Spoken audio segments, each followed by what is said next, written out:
La femme de ménage est dans l'évier de la vaisselle et son patron la regarde avec envie.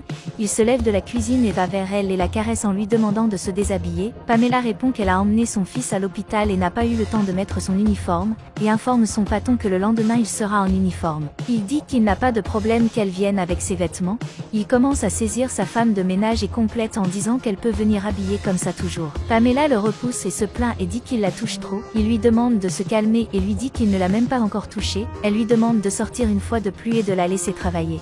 Il continue à la draguer et demande à la serveuse si elle ne veut pas gagner de l'argent supplémentaire. Elle n'y l'offre. Demande si le fils de Pamela n'est pas malade et a besoin de l'argent pour prendre soin du garçon. Pamela demande une fois de plus à son patron de se retirer et de la laisser travailler, puis il s'en va.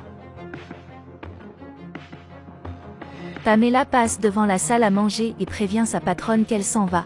La patronne se rend compte que sa femme de ménage est bizarre, lui demande si tout va bien. Pamela répond en disant oui, démissionne et s'en va. Sa patronne demande à son mari s'il ne pense pas que Pamela est étrange, et lui demande ce qu'il pense qui pourrait lui arriver. Il répond ne pas savoir, et dit qu'il pense que cela pourrait être les problèmes de santé de son fils. Puis sa patronne dit à son mari qu'elle avait parlé avec elle du problème avec son fils, et j'ai suggéré qu'il aide Pamela. Le patron accepte l'idée. Puis sa femme demande comment était sa journée, et il répond en disant que c'était stressant comme toujours. Quelques semaines plus tard, Pamela est en train de balayer la pièce et son patron est assis sur le canapé, agitant son téléphone portable et admirant sa femme de ménage. Et puis il l'invitait à s'asseoir sur le canapé pour lui parler. Pamela dit non, car elle travaille. Il insiste et dit qu'il a une proposition pour elle.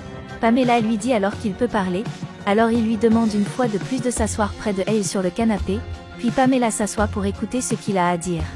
Pamela, assise, demande au patron ce qu'il veut, et il lui demande si elle se souvient de la proposition qu'il avait faite quelques jours plus tôt. Elle dit s'en souvenir, puis son patron lui montre une somme de 100 reais et demande à Pamela ce qu'elle en pense.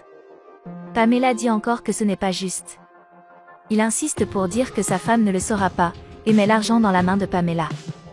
Elle lui rend ensuite l'argent et lui dit qu'elle préfère gagner son argent honnêtement et en travaillant. Il est alors encore très insistant.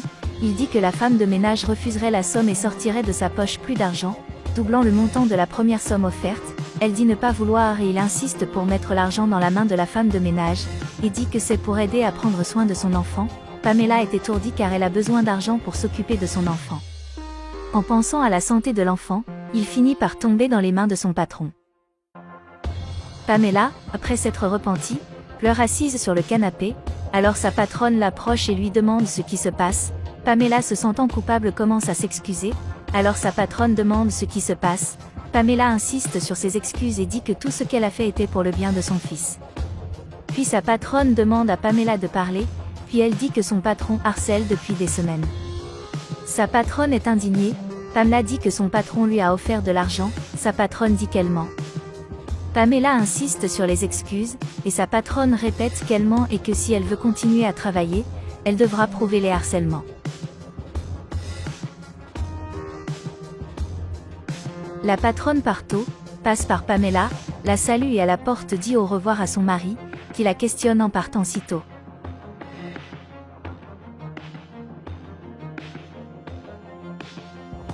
Sa femme sort, son patron marche jusqu'à la chambre derrière Pamela, où elle prépare le lit, puis il entre et l'attrape.